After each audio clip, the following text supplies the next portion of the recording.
मैं सुन रहा था एमएलए रजौरी, मैं सुन रहा था एमएलए रजौरी कह रहे थे कि मैंने चुनावी वादा पूरा कर। एक तरफ अभी लोग संभले नहीं है, अभी लोगों को पूरा खाना नहीं मिल रहा, ठिकाना नहीं मिल रहा, उनको अभी हम सही ढंग से उनको रिलीफ नहीं दे पाए, और चुनावी वादों की आप बात कर रहे हैं।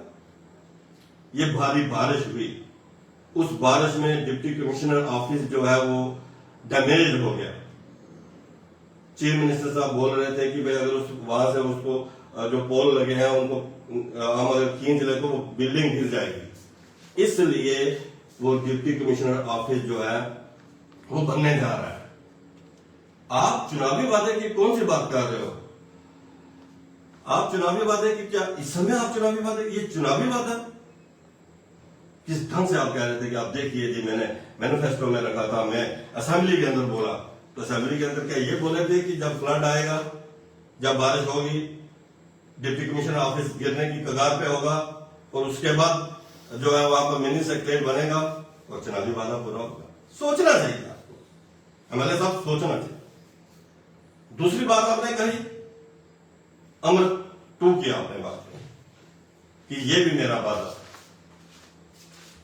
मैं ये कहना चाहूंगा आपसे, ये अमृत 1 जो है, जब यहाँ पर आरिफ साहब यहाँ पर प्रेसिडेंट थे, उस समय अमृत 1 का 1 करोड़ 34 लाख का प्रोजेक्ट किया था, किसी कारण वो सैंक्शन नहीं हुआ। अब अमृत 2 जब बना, उस समय आप एमएलए थे, एमएलए साहब आप एमएलए थे, उस समय अमृत 2 बना, आपको पता है वो कितने का बना? आपको अंदाजा नहीं। वो 34 करोड़ रुपए का बना था, सिर्फ और सिर्फ 34 करोड़ रुपए का वो प्रोजेक्ट, अमृत प्रोजेक्ट बना था।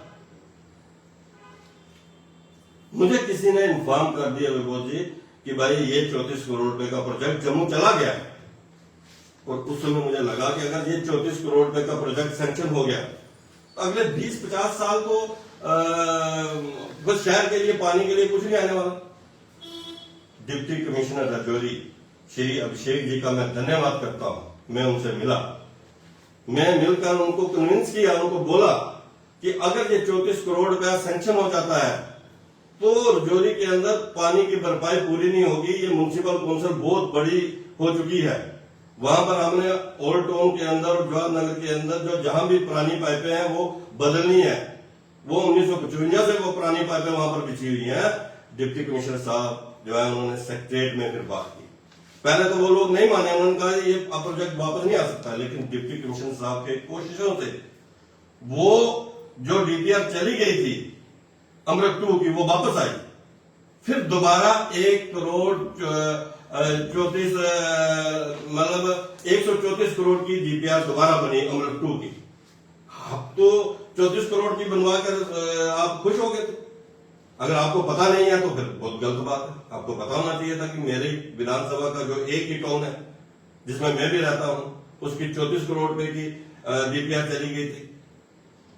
ये तो शुक्र है कि डिप्टी कमिश्नर रजौरी जो है उन्होंने पेन ली, मेरी बात को समझा, और समझने के बाद वो वापस बुलाई और बुलाकर 1 करोड़ 34 लाख रुपए के 134 करोड़ रुपए की डीपीआर दोबारा बनी। मैं ये जरूर कहना चाहूंगा कि यहाँ की हमारे जो सेक्रेटरीट में हमारे जो कंसर्न इस समय अमृत को देख रहे हैं, मैं उनसे अपील करता हूं कि वो हमारा प्रोजेक्ट दिल्ली भेजें, तो दिल्ली में हम फॉलो करें ताकि रजौरी शहर की जो गड़ी सैली पाइपें हैं वो बदली जा सके और वो अमृत 2 आ जाए, ताकि लोगों को उसमें प्रावधान था कि डेली पानी आएगा, रोज पानी आएगा, वो लोगों को मिल सके। मैं सुन रहा था एमएलए साहब को, मैं सुन रहा था कि आज से हफ्ता पहले उन्होंने डिप्टी अपने ऑफिसर्स की एक मीटिंग ली। उस मीटिंग में उन्होंने कहा कि भाई देखो ये जो बेला बस अड्डा जो है गया है, क्या फ्लड कंट्रोल वालों से उन्होंने एनओसी ली थी? उन्होंने कहा जी नहीं ली थी। आपने पूछा जो स्लाटर हाउस बन रहा है उसके लिए फ्लड कंट्रोल वालों के से एनओसी ली थी? नहीं ली थी। मुझे ये बताएं, आपने जब ये कहा कि ये मैं रजौरी को एक बड़ी देन दे रहा हूं और यहाँ पर स्लाटर हाउस दरिया के बीचों बीच बनवा रहा हूं, और आपने कहा कि मैं रजौरी की बड़ी पुरानी डिमांड मैंने पूरी की। तो क्या आपने देखा नहीं कि फ्लड कंट्रोल की एनओसी उसके साथ लगी है कि नहीं लगी? अब डबल बात आप करोगे। आप ये भी कहोगे कि भाई वो बिना उसके एनओसी के है, आप ये भी कहोगे कि मैं बनवा रहा हूं। बेला बस अड्डे का आप उद्घाटन करेंगे, उससे पहले क्यों आपने नहीं ये देखा कि बेला बस अड्डे का मैं उद्घाटन करने जा रहा हूं, मैं एक बार देख लूं कि ये फ्लड जोन के अंदर बना है, इसमें प्रॉपर जो है बाल बनी है कि नहीं बनी, वो कंक्रीट बाल बनी है कि नहीं बनी, उसके बीच में सरिया पड़ा है कि नहीं पड़ा। उद्घाटन करने से पहले और वहां बच्चे लगाने से पहले एक बार आप अपने सीडीएफ से कोई 50 लाख रुपया दे देते, 1 करोड़ रुपया दे देते, और उस बस अड्डे की सिक्योरिटी के लिए उसकी की कोई अगर फ्लड आ भी जाए तो उसको समुद्र में भी आज शहर बस रहे हैं।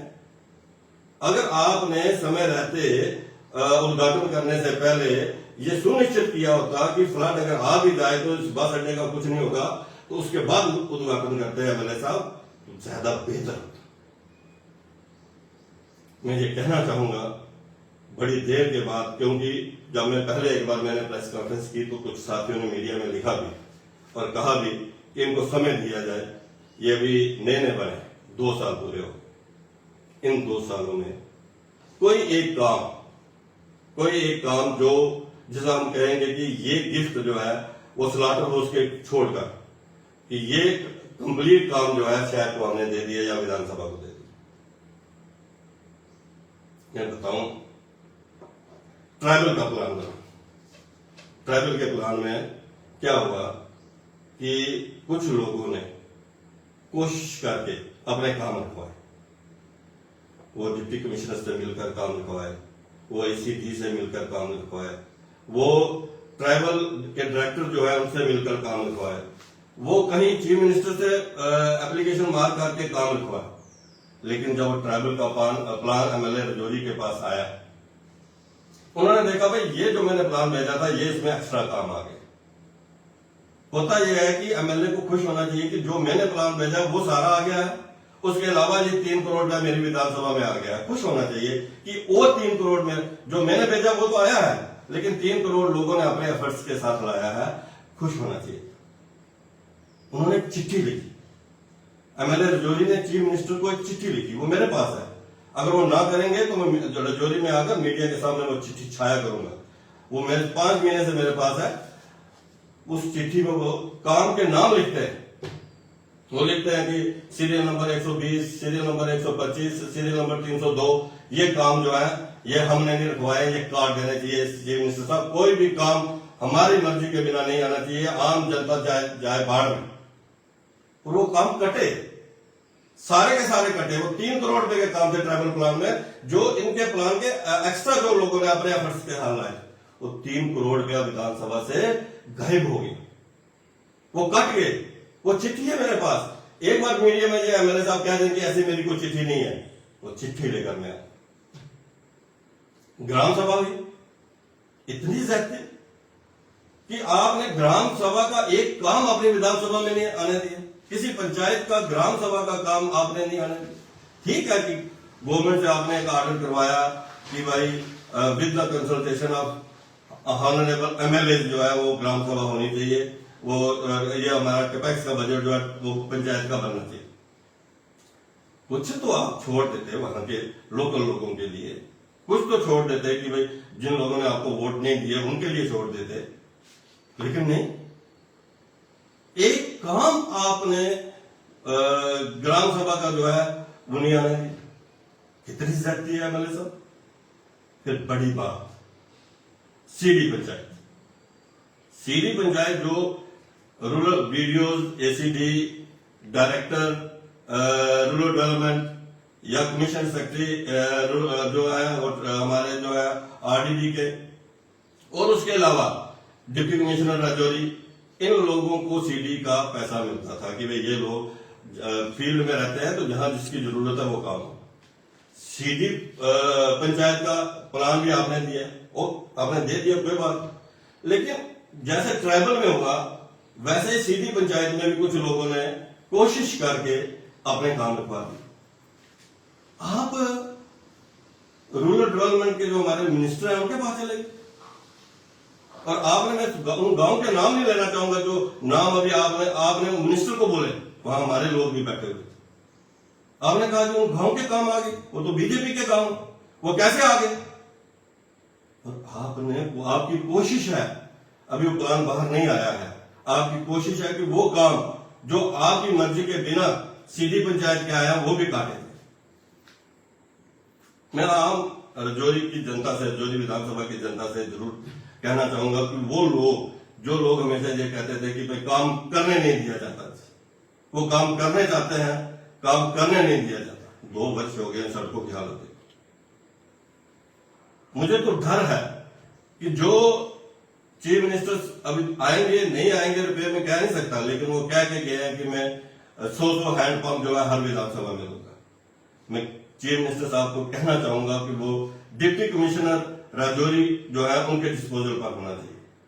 अगर ये भी एमएलए राजौरी के डिस्पोजल पर चले गए, वही हालत होगी जो ट्राइबल प्लान की हुई, वही हालत होगी जो कपैक्स की हुई, वही हालत होगी जो सीधी पंचायत की हो रही है।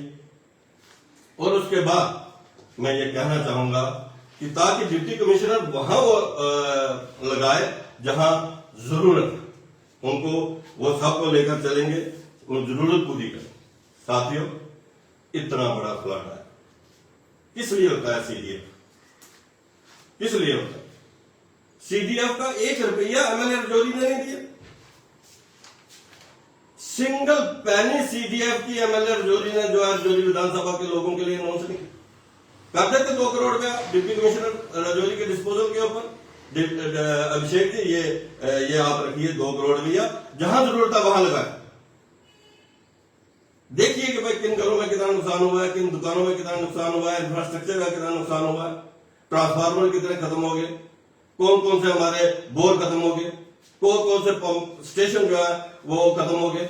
ये आप ये रखें, 2 करोड़ रुपया रखें, इमीडिएट जो है इसको जो है आप 2 करोड़ रुपया इस्तेमाल करें ताकि राजौरी जो है राजौरी जो है वो एक पटरी पे आए। साथियों, मैं आज ज्यादा, इससे ज्यादा और कुछ ना कहते हुए इतना ही कहूंगा कि हमें अगर ईश्वर इज्जत बख्शता है तो संभाल करने की जरूरत है। हमें कोशिश करनी चाहिए कि एक तरफ से एमएलए साहब कहते हैं कि मैं पूरी राजौरी विधानसभा का नेता हूं और पूरी विधानसभा के लोगों के काम रखता हूं, और दूसरी तरफ से अगर कोई व्यक्ति किसी कारण किसी तरीके के साथ अपना काम, चाहे वो ट्राइबल में रखवाता है, चाहे वो ग्राम सभा में रखवाता है, चाहे वो सीधी पंचायत में रखवाता है, आप रखने नहीं देते। ये कौन सा दोहरा मापदंड है? अगर आप कहेंगे कि भाई आपने ट्राइबल के नहीं कटवाया तो मैं चिट्ठी भी छाया करूंगा, वो सीरियल नंबर भी छाया करूंगा विद वर्क कि कौन कौन से काम आपने कटवाए। ट्रांसफार्मर तक आप कटवाए, बिजली पानी तो वैसे लोग कहते हैं कि देनी चाहिए। मैं राजौरी में जो फ्लड आया, इसमें हमारे एलओपी साहब पूरी टीम के साथ यहां पर आए। हम भी भारतीय जनता पार्टी का एक कार्यकर्ता भी वहां जो है वो इस कष्ट की घड़ी में अपने लोगों के साथ, अपने समाज के साथ खड़ा रहा। हमारे स्टेट प्रेसिडेंट जो है वो भी इसमें चिंतित है, उनसे भी मेरी बात हुई। हमारे एलओपी सुनील शर्मा जी की माननीय गृह मंत्री अमित शाह जी के साथ बड़ी चर्चा इसके ऊपर हुई है कि किस तरीके से ये तरह नुकसान हुआ है, इसके लिए एक स्पेशल पैकेज जो है वो आना चाहिए। परंतु वो स्टेट गवर्नमेंट जो भेजेगी होगा वही एक प्रोसेस है, एक सिस्टम है, उसी सिस्टम से सारा कुछ होगा। और उनकी बात जो है होम मिनिस्टर साहब माननीय अमित शाह जी भी बड़ी अपनी नजर जो है वो उन्होंने रखी हुई है। मैं आखिर में इतना ही कहूंगा कि हम सब उन लोगों के साथ खड़े हैं, उन परिवारों के साथ खड़े हैं जिनका इसमें नुकसान हुआ है। हम कोशिश करेंगे कि भाई केंद्र सरकार से हमारा एक जल्दी कोई डेलीगेशन भी भारतीय जनता पार्टी का मिले। हम कोशिश कर रहे हैं और पूरे तरीके से राजौरी और पुंछ के अंदर जो नुकसान हुआ है उसकी भरपाई हो, इसका हम प्रयास करें।